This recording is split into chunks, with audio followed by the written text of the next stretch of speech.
Hey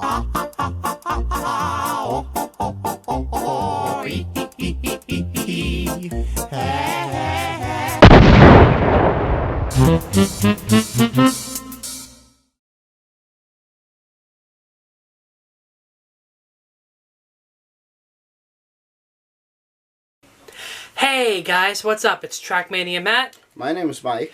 And today we are going to be looking at a Bachmann set that Mike was more than happy to let me review with him. Mm-hmm. The White Pass and Yukon set. Yes. So... Would you like to explain? Yes. So this is an ON30 set, meaning it's an O scale model that runs on HO gauge tracks. So this is sort of where we get into the difference between scale and gauge. O scale means that it's an 1 in 42 scale model, but the track that it runs on is HO gauge track. So it's a narrower gauge. And the reason it's called ON30 is because it's O gauge, the N means narrow, or O scale, N is narrow gauge, and 30 means it's a scale 30 inches between the tracks. That's interesting. I actually didn't know that.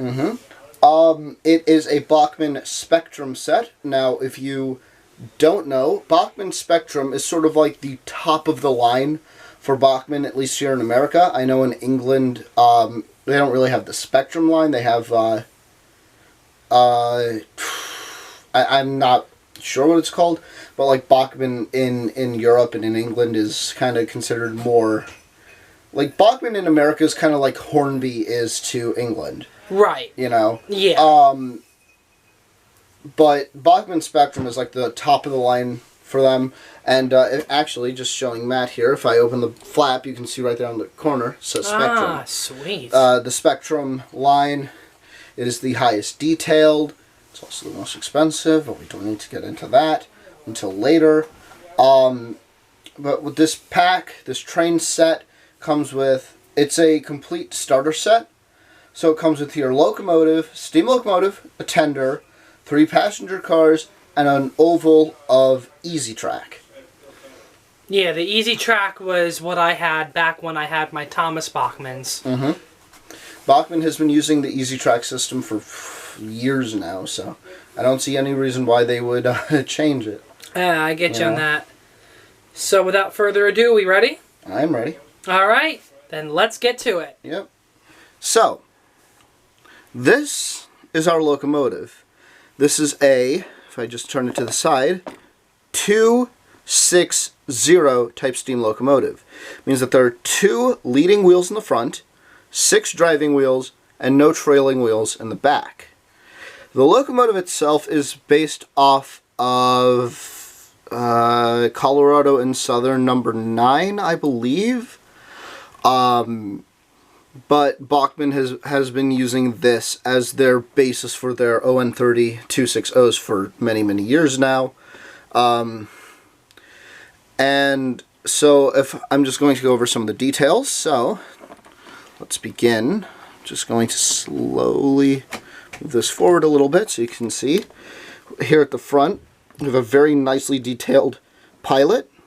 There's a slot here for a coupler. I don't have it installed right now.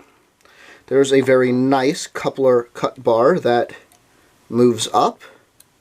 There's no chain, obviously. You know, it's not connected to the coupler, and it doesn't want to go back down for some reason. Huh. Wonder why. I'm sure it's fine. Whatever. Hold on.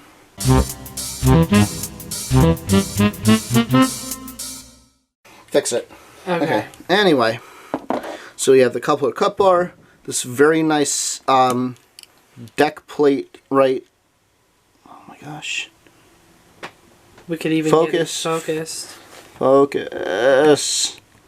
Come on. Come on, buddy.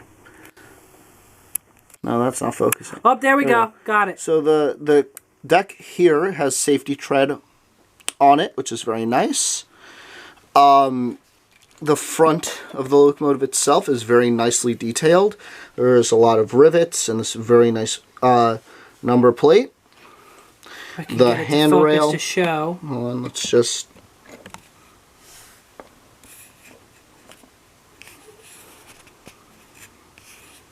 There we go. That's how it works. So autofocus, like that, see? There we go. Yep, so very nice builder's, not builder's plate, number plate at the front. You got your headlight, your handrail. It's a very nice sort of view down the front of the locomotive. Now, moving on to the side, you can see a lot of really nice rivet detail. There's a legible builder's plate right there. These handrails that continue back to the cab. Just right.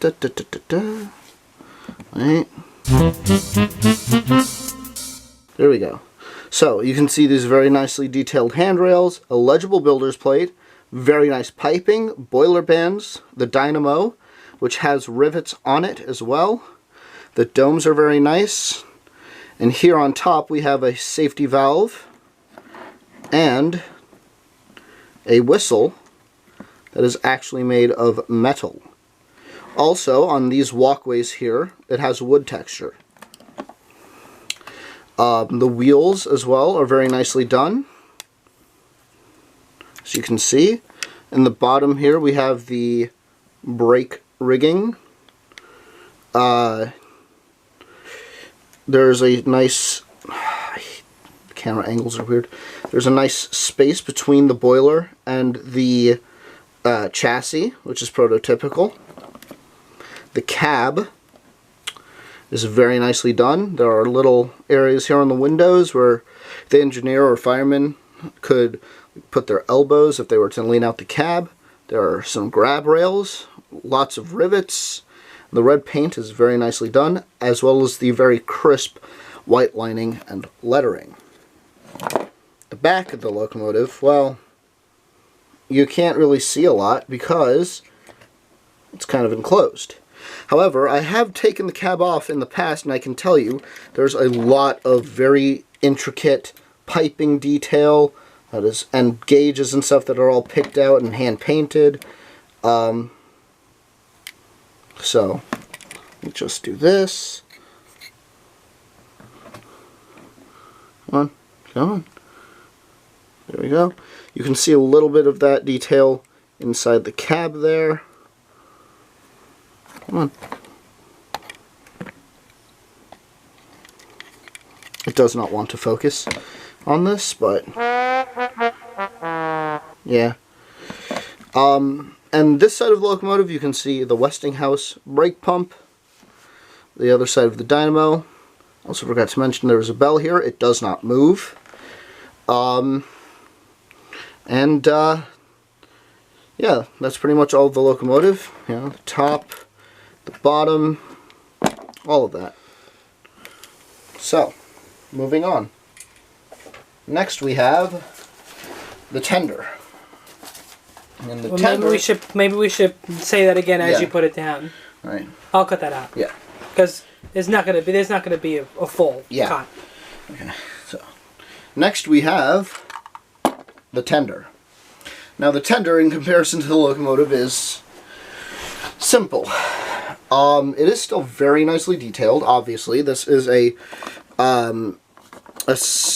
very high-end set, but as you can see on the front, we have a coal pile that goes down here to these boards that have a very nice wood grain texture. The tanks have very nice riveting on them, and you have this beautiful white pass lettering, crisp numbering on the back. The coupler cup bar, the rear coupler cup bar, and a couple of the steps on this have unfortunately broken off because the details on this are quite fragile. So if you're considering buying this, just take that into account, please. The water fill cap on the tender is very nicely done with this very nice handrail. I believe all the handrails on this set are actually made of metal, so it's very nice. The trucks, the side frames, are made of plastic, but the wheels themselves are metal, so that's always very good to see. And they are very free rolling. I mean, you put this on the tracks and just like roll it by hand, and it'll go, pretty far. So that's the tender. I almost forgot to mention, nice little toolbox on the back there. So yeah. Next is one of the 3 cars. There are 3 passenger cars, as I had mentioned before. They are all different in their own way. So first up, we have the combine car. This is called such because it is a combination of a baggage car and passenger car. Now, as you can see, these doors open up. There's a very nice wood board flooring inside of the coach body. This remains true for all of them. And inside here it is lighted, as well as you can see the seats. So that is a very nice addition to this set. And you have your roof, which has this very nice texture to it.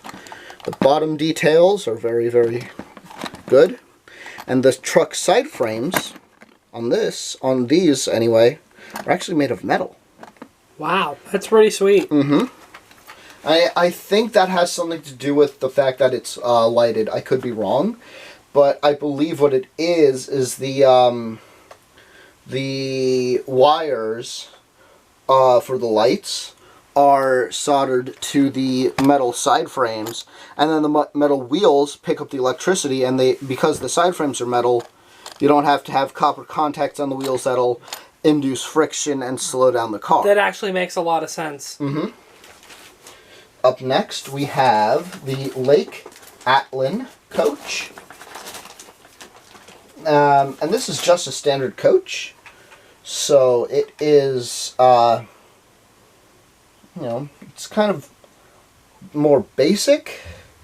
And one of the brake wheels on mine has broken off, unfortunately. I will be regluing that. Actually, all the details that have come off, I will be regluing. One thing to note, though, is that on this car, I don't know if it's on the other, this frosted window here is actually to indicate that there is a bathroom. Now, I don't know if it's actually detailed. I have not opened up these cars yet to take a look. But even if it isn't, I'm sure it would be easy enough to buy, an O-gauge or O-scale, toilet and sink, and just install them into the bathroom area of the car.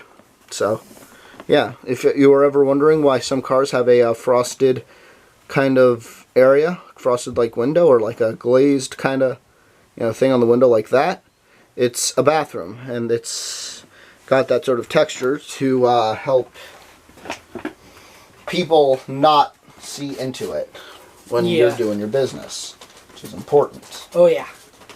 And finally, last but certainly not least, is the Lake Marsh. This is an observation car. Now, Lake Marsh has a bathroom here, as the other one, and you can tell it's the observation car because the seats inside, most of them all face the same way, except for these ones, which are facing like that, sitting like they're looking at each other. Yeah. And that's because this is the observation car. That's how they have it set up. So, yes. And there's no back coupler on this set either. Again, I uninstalled them for reasons of my own volition. Anyway, I think it's about time to get the set down onto the track and give it a little run. Oh yeah, let's do it. Alright.